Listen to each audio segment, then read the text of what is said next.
छोड़िए, अब आप मैनेजमेंट से रूबरू करा देता हूं। कुंदू साहब का आपने देख लिया था। Ravindra sir, thank you so much CNBC आवाज के लिए वक्त निकालने के लिए। बहुत कुछ है आपसे बातचीत करने के लिए। सबसे अच्छा, नंबर्स पे बाद में आऊंगा कुंदू सर। पहले क्या है, बड़ा ट्रिगर मेरे लिए हो गया, कल आया हुआ ताजा बजट। तो अच्छा, मैं ऐसे ही आपके आने से पहले सोच रहा था, शायद एनबीएफसी के लिए मिक्स्ड बैग टाइप बजट की मैच देखते हुए। एक तरफ मैसिव गवर्नमेंट बोरोइंग है 17.2 लाख करोड़ की, एक्सपेक्टेशन से शायद कहीं ज्यादा, और शायद वो सबको स्क्वीज आउट करे, क्राउड आउट करे। आपकी भी शायद कॉस्ट बढ़ रही हो ऐसे में, पर कितना असर, अब वो आपकी कॉस्ट मतलब क्राउड आउट करना, उसमें छोटों को ज्यादा दिक्कत होती है। आप जैसे हाईली रेटेड दिग्गज प्लेयर्स को पता नहीं किस हद तक इस बात का क्राउड आउट होने का खामियाजा भुगतना पड़े। आप कैसे देख रहे हो एनबीएफसीज के लिए, और उसमें भी एक दिग्गज एनबीएफसी चोलामंडलम के लिए? कितनी सरदर्द वाली बात, कितनी दिक्कत की बात। आशीष जी नमस्कार। सबसे पहले तो आपके सारे दर्शकों को मेरा नमस्कार। तो बजट को सिर्फ एक छोटे से एंगल से देखना मेरे हिसाब से ज्यादा उचित नहीं है।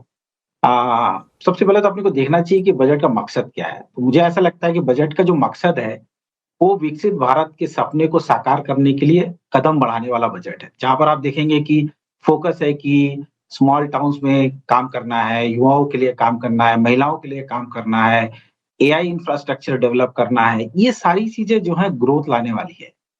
इंटरेस्ट कॉस्ट बढ़ता है, इंटरेस्ट कॉस्ट घटता है, अकॉर्डिंगली हम जो है इंटरेस्ट इनकम अकॉर्डिंगली हम चार्ज करते हैं। तो वो तो ट्रांजेक्शन लेवल पे चलता रहता है।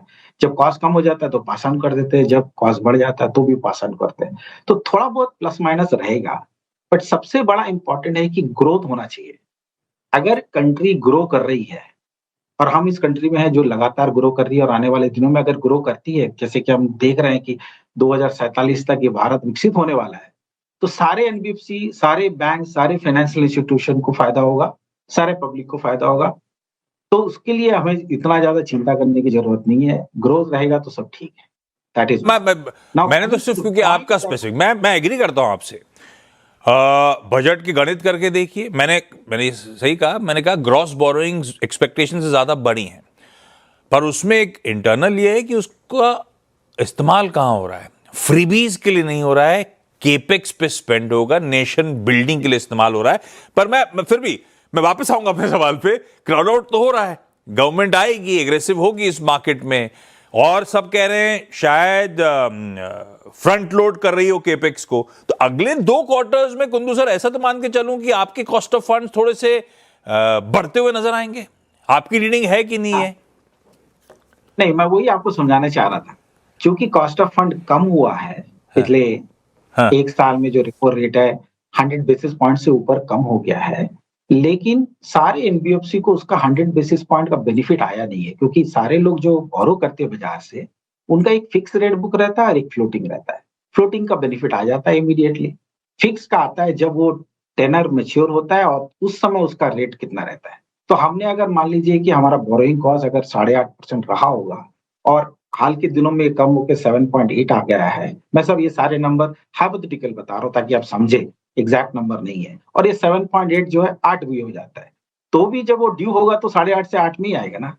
इसका मतलब है कि हमारा जो बुक यील्ड है, ओवरऑल बोरोइंग है, मार्जिनल बोरोइंग से बढ़ने से भी उतना ज्यादा फर्क इमीडिएटली नहीं आने वाला। ये तब आएगा जब पूरा का पूरा जो फिक्स रेट बुक है रीप्राइस हो जाएगा, और उसके बाद जो है बढ़ना चालू। तो इमीडिएटली हमें इस चीज का कोई प्रॉब्लम नहीं है। हमारा कॉस्ट ऑफ फंड जो कम हो गया है, जैसे कि आज के डेट में हमारा बोरोइंग कॉस्ट जो है कॉस्ट ऑफ फंड 6.7% के आसपास है। वी आर एक्सपेक्टिंग दैट कि 6.7 और थोड़ा सा कम भी हो सकता है। बढ़ने के चांसेस इतना जल्दी नहीं है, होगा बाद में होगा अगर लगातार बढ़ेगा तो। नहीं, ठीक है। रिजल्ट पे भी रखिएगा। एनआईएम्स वगैरह स्क्रीन पर आएंगे। एनआईएम्स में 8% क्लॉक करा चोलामंडलम ने लास्ट क्वार्टर में। साल दर साल देख लीजिए, क्यू ऑन क्यू देख लीजिए, मार्जिन्स एक्सपैंड करके डिलीवर करे। आता हूं फिर से कहीं और से पकड़ता हूं। कुंदू सर, आपने हाल में एनसीडीज के थ्रू फंड रेजिंग करी थी, सब 8% कूपन पे पैसे उठा लिए थे। अब 8% के नीचे उठाना पॉसिबल है क्या? टाइट है मार्केट, थोड़ा सा टाइट है। तो तो लेकिन क्या है ना, ये चेंज होते रहता है वो, मतलब दिस इज नॉट फिक्स। मतलब आज जिस चीज का हम बात कर रहे हैं, आने वाले दिनों में अगर लिक्विडिटी बढ़ जाए, किसी भी कारण से बढ़ जाए, तो वो पॉसिबल हो सकता है। तो एनसीटी एक शॉर्ट टर्म लेंडिंग होती है, वो टाइम टू टाइम वेरी करती है, और हमेशा ऐसा हुआ है, और उसमें हमारा ज्यादा फोकस नहीं रहता है। हमारा फोकस तो बैंक बोरिंग पे ज्यादा रहता है, जहाँ पर 50-60% हमारी डिपेंडेंसी है। एनसीडी पे जो ज्यादा 10% है, तो प्लस माइनस है, but no need to worry about it. मुझे ऐसा नहीं लगता कि उसके लिए बहुत ज्यादा सिग्निफिकेंट प्रॉब्लम है। हाँ, एक फंडामेंटल जो आपका जो कंसर्न है कि बॉन्ड यील्ड बढ़ेगा, और जिसके कारण आप कॉस्ट ऑफ फंड जो कम हो रहा था उसकी रफ्तार अब रुक जाएगी या थोड़ा बहुत बढ़ेगा, ये सब सही है। बट इसका अभी जो एडवर्स इम्पैक्ट है कॉस्ट ऑफ फंड में, इमीडिएटली नहीं आने वाला, ये आएगा तो भी 1 साल के बाद आने वाला। ठीक बात। बैंक बोरोइंग की बात छेड़ी आपने, तो एक अपडेट और आया था कि कॉर्पोरेट बॉन्ड्स के मार्केट मेकिंग फ्रेमवर्क को का प्रपोजल आया बजट में। अगर रिफॉर्म्स एक्चुअली टेक प्लेस करते हैं तो कॉर्पोरेट बॉन्ड मार्केट ज्यादा लिक्विड होगा। ऐसा हुआ तो कुंदू सर, आसान शब्दों में बैंक डिपेंडेंस हमारी अच्छी खासी रिड्यूस हो रही होगी, ये मानूं? या एटलीस्ट एक बेहतर रेवेन्यू खुल रहा होगा, ऐसा मानूं? इसको कैसे रीड करूं इसको? देखिए, डिपेंडेंसी तो कम हो सकता है सर, लेकिन कॉर्पोरेट बॉन्ड का जो प्राइसिंग होता है, जो हमको ऑफर करना पड़ता है, वो ज्यादा रेट में ऑफर करना पड़ता है at the comparison with bank borrowing. तो उसमें भी हमारा एक लिमिटेशन रहता है कि हम इतना ही बॉन्ड करेंगे, नहीं तो हमारा जो बोरोइंग का जो डिफरेंट डिफरेंट अलग अलग जहां से सोर्सेस से बोरोइंग होते हैं, at the end of the day हमारा ओवरऑल बोरोइंग इम्पैक्ट नहीं होना चाहिए। तो वो इजी हो जाएगा कस्टमर के पॉइंट ऑफ व्यू से, इन्वेस्टमेंट करने के पॉइंट ऑफ व्यू से। बट हाँ वैसा हो जाने के कारण क्या हम उसमें ज्यादा बढ़ाएंगे, वो डिपेंड करता है कि वहां उस समय उस पर कितना रेट चल रहा है। हाँ। अच्छा, इस समय हमारी बोरोइंग मिक्स में बैंक्स कहां स्टैंड करते हैं? कितना मिक्स का कंट्रीब्यूशन उनका आता है?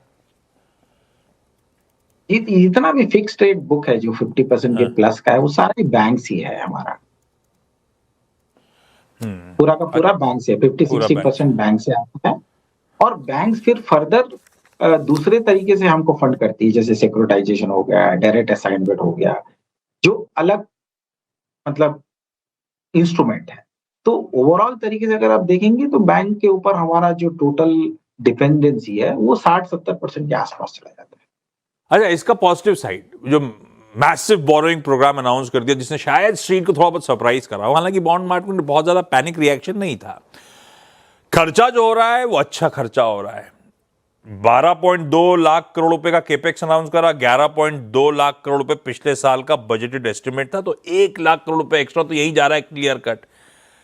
ग्रोथ, आप इसका मतलब कुंदू सर, आप कैसे देख रहे हो इस केपेक्स स्पेंड को? ये तो आसान शब्दों में मतलब आपके लिए या एनबीएफसी के ग्रोथ के एवेन्यूज खुल रहे होंगे, है ना? हमारे लिए बहुत अच्छा अपॉर्चुनिटी, क्योंकि अगर आप देखेंगे कि जो इंटायर कैपेक्स है, इंटायर इन द सेंस, मैं ये नहीं बोल रहा हूँ कि 12.2 लाख करोड़ पूरा का पूरा, बट उसका सिग्निफिकेंट अमाउंट जो है स्मॉल टाउन्स में जाने वाला है। बड़े शहरों के लिए भी बहुत सारी घोषणाएं हुई है, जैसे कि हाई स्पीड रेल बनाएंगे, स्पेशल कॉरिडोर डेवलप करेंगे, बट छोटे जगह शहरों के लिए बहुत सारी चीजें हैं।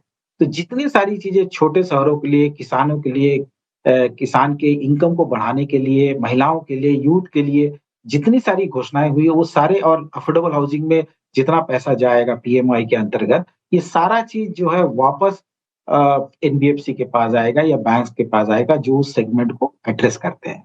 और चूंकि हमारा 90% ब्रांचेस स्मॉल टाउन में है, टियर 2, टियर 3, टियर 4, टियर 5, हमारे को ज्यादा बेनिफिट है, क्योंकि जब मैक्रो इंडिकेटर इंडस्ट्रियल प्रोडक्शन या आपका समझ लीजिए कि इलेक्ट्रिसिटी, माइनिंग और कंस्ट्रक्शन इंप्रूव होता है, तो सिक्लिसिटी ठीक होने लगती है और डिमांड बढ़ने लगता है। और जब डिमांड बढ़ता है तो कमर्शियल व्हीकल का डिमांड बढ़ता है, गाड़ियों की जरूरत ज्यादा होती है, और व्हीकल फाइनेंस जो है 60% है हमारी कंपनी का, तो ऑटोमेटिकली बेनिफिट हमारे को होने वाला है। करीब 2000 से ज्यादा ब्रांचेस है छोटे शहरों में, तो इन सभी का बेनिफिट हमको डायरेक्टली मिलने वाला है आने वाले दिनों में।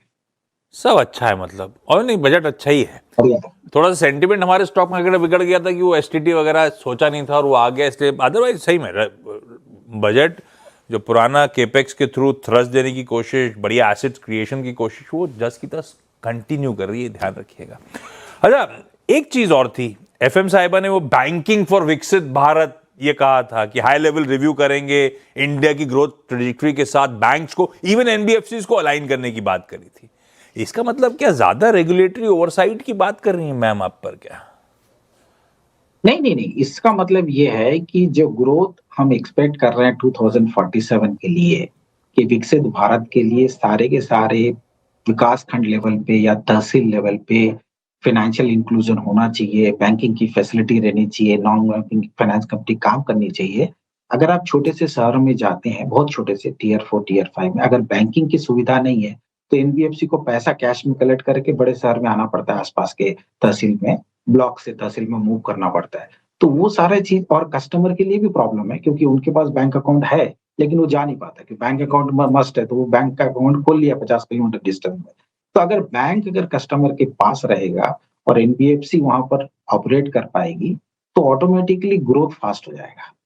वो उस चीज़ की मुझे ऐसा लगता है कि एफएम साहिबा का उद्देश्य वो है कि कैसे आप जो है छोटे कस्टमर जो जिसके पास अभी क्रेडिट की पहुँच नहीं है, उसको कैसे पहुँचाया जाए। और फाइनेंशियल इंक्लूजन का मतलब ही वही है। सारे लोग इसी डायरेक्शन में काम कर रहे हैं। थोड़ा-सा उसको एक्सपेडाइट करने की ज़रूरत है, एम्प्लीफाई करने की ज़रूरत है। तो एक अगर हाई कमिटी अगर बैठती है, तो मुझे लगता है कि उसका फ़ायदा सभी को होगा, देश को होगा ज़्यादा।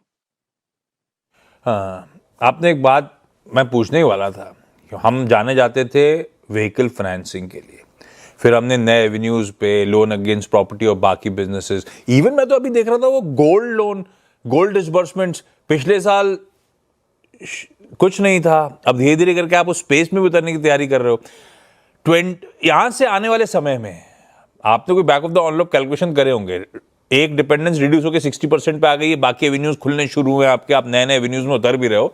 यहां से आगे सेफ आगे 5 साल का अगर रोड मैप बनाया हो तो आपका मिक्स कैसा नजर आएगा सर, सेगमेंट वाइज? देखिए, पिछले 8-10 साल से हम काम कर रहे हैं कि वन स्टॉप सॉल्यूशन कैसे क्रिएट किया जाए छोला पे।